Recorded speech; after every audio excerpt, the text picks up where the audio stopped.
So I'm currently in a village. It's in a remote area of the West Java. It's very close to a Badui village and people who still live very traditionally. I'm with a local family who doesn't speak English, but I can show you how we live. Here I'm drying my clothes, which will probably never dry because it just rains all the time. It's just wet all the time here. So that's a house. We walk barefoot here. A very minimalistic. So all you see here on the floor, all of this is for me because they want to treat me well. So when I came here, none of it was here. So this bed is made for me. They usually just sleep on the floor on these ones, but for me they gave me a mattress. So I believe this is considered luxury.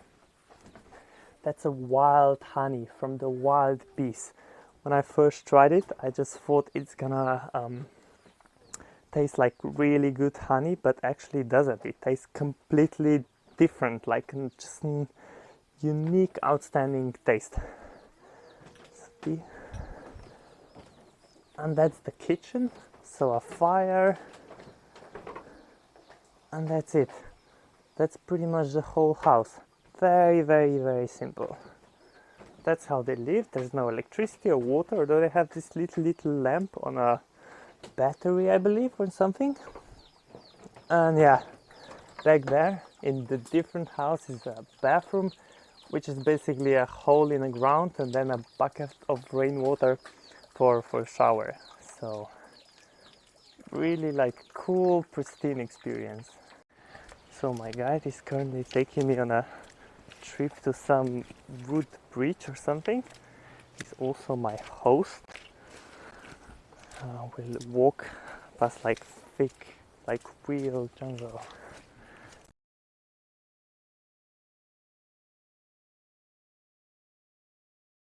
Experience. So he's also my host. He doesn't speak absolutely no English, but we still communicate via hands and legs and gestures, and at the end of the day people are actually very similar no matter where you go. So you actually have the same needs, do the same things, eat. So like the basic stuff to communicate is actually fairly straightforward. So we just arrived at another village, the neighboring village, which is exactly the same as the one I'm staying in. Yeah, it's very simple, like going way back in time, but like really beautiful. The whole village is just like a patch of forest cut out of a jungle, and there's nothing remotely close to it. Just arrived at some cocoa plantation. I think it's very small, but yeah, I saw them in Panama and Costa Rica. That's why I recognize them. So the interesting thing about those is that they grow out of a stem, not the branches, but out of, no, they grow out of the branches, but not like apples or something. So out of this they make chocolate. But yeah, that's a good example. I think it's supposed to be, when it's fully ripened, the bright orange like this. That's a good one. But most of them never make it to healthy adulthood because there's some bug or something that's attacking them, and they die and rot before that. So it's a very difficult plant to grow cocoa. I'm not sure what he's doing now. I think he's gonna let me try one. Wow. So that's a real thing right here. No, not the best one.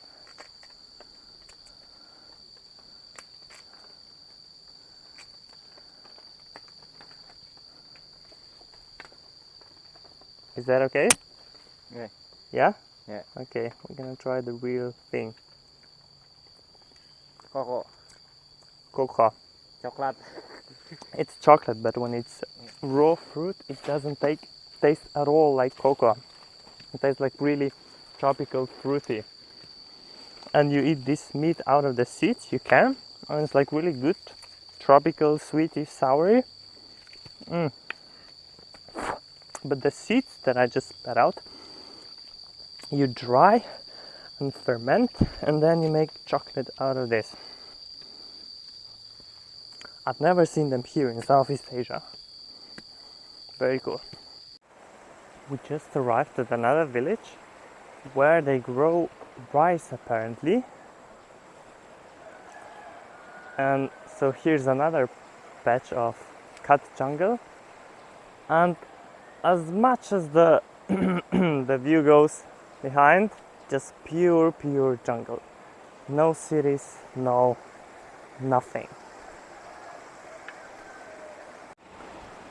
So this is some old tradition or something. I'm not exactly sure what they're doing, but it looks to me like they are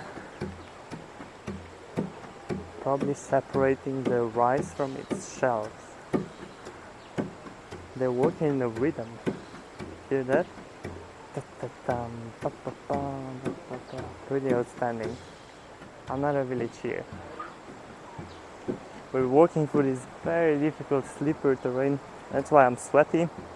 And we've been cut in the multiple rainstorms already. But he can just like fly through all of the terrain. My host here. Yeah. So they're doing this, and at the same time getting these chickens away.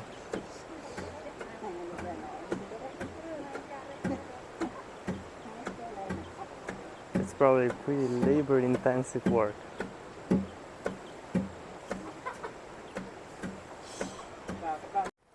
So it just crossed my mind that you can actually eat the whole thing, right, from the cacao fruit. So you don't have to, even though the meat is really like fruity and good, but you can eat the whole seed. So inside is the purest form of cacao. It's a bit bitter, but actually really interesting, really good. It doesn't taste like chocolate or cacao you buy in a store, but complete cool taste. So we just arrived at the main thing here, which is this bridge, the root bridge. It's probably not the most safest place to film. Hopefully I don't drop the phone. I'm just filming like this.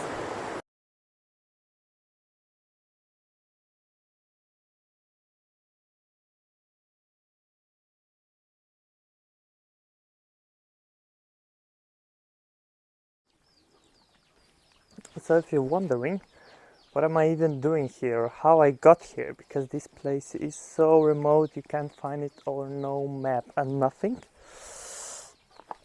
The reason is I met somebody in Jakarta who knows somebody who lives here, and he said he can host me.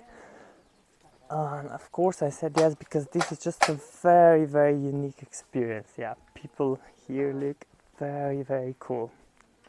So they make this clothes by themselves, and compared to like the Bali or something, would be that the Bali would be for tourists, only for a show, but this they actually wear, right? So everything you see here is very real. People are mostly friendly. They're a bit shy against foreigners because they just don't see them. I don't think that they are scared or something. They're just maybe, not very used to them. So you get all sorts of greetings here. Most of the people will be really happy to see you, like wide smiles. Some of them really like confused. Maybe you look like alien to them. Some of them look you in disbelief. Some of them look you suspicious. Some of them look you in disgust also. all sorts of things. But most of the time, people are really nice and friendly here. So yeah, I got this contact to a person who lives here, and I got in. It was quite a journey to get here. First it was a train, which was pretty sophisticated, from Jakarta, but then I boarded some local postman or something when he delivers all sorts of stuff to these remote villages. So yeah, he drove me to this place. It's not easy to get here.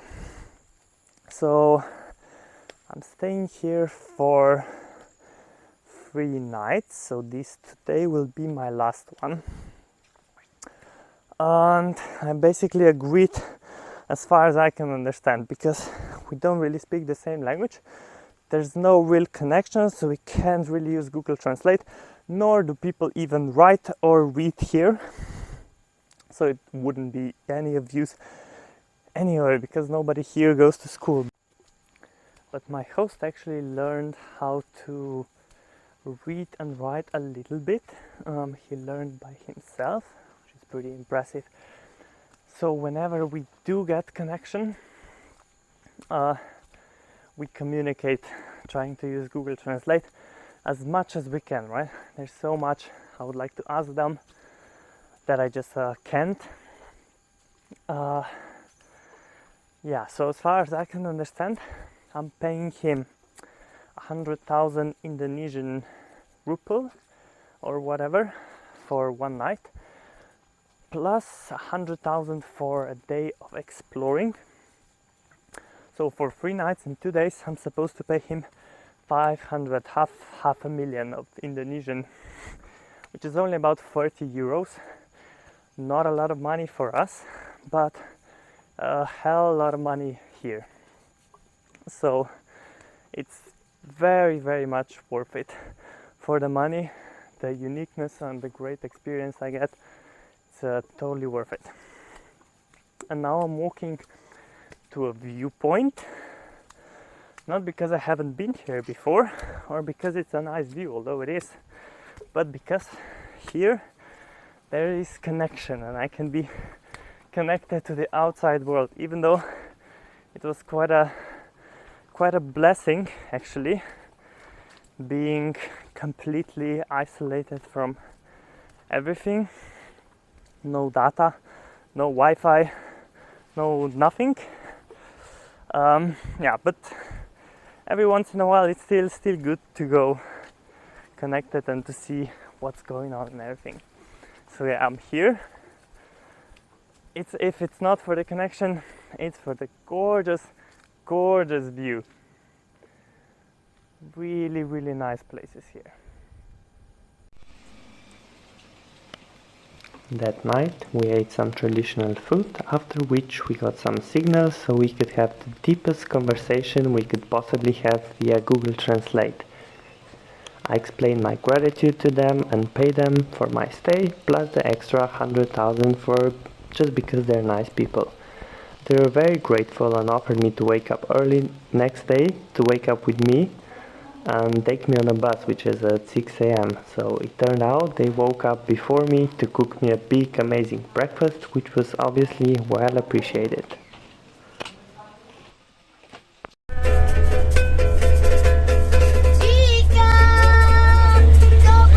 Many hours and a few buses later the next day, a girl came on a bus and gave us these little envelopes. I didn't know what it's about until she started singing.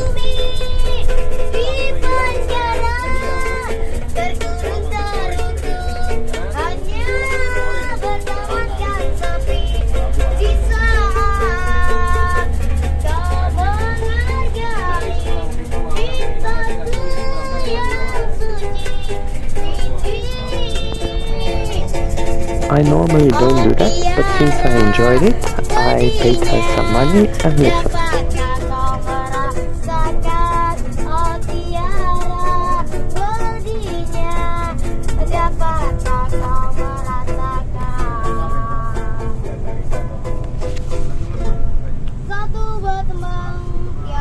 There are many street performers here in Indonesia. Like if you go to a restaurant and you eat for 30 minutes, 5 different performers will come and ask for money. So this is not uncommon, but it was something special about her.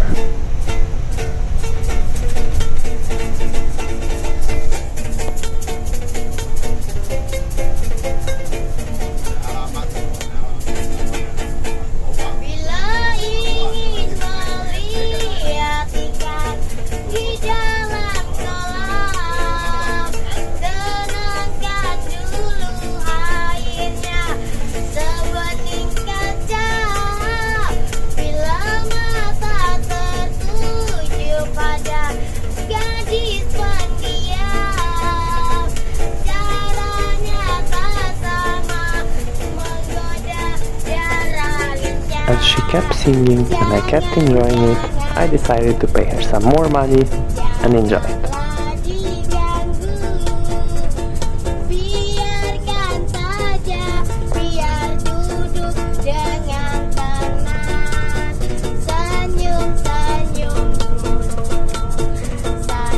I later found out she's a single mother and probably around 16, so she could really use some help.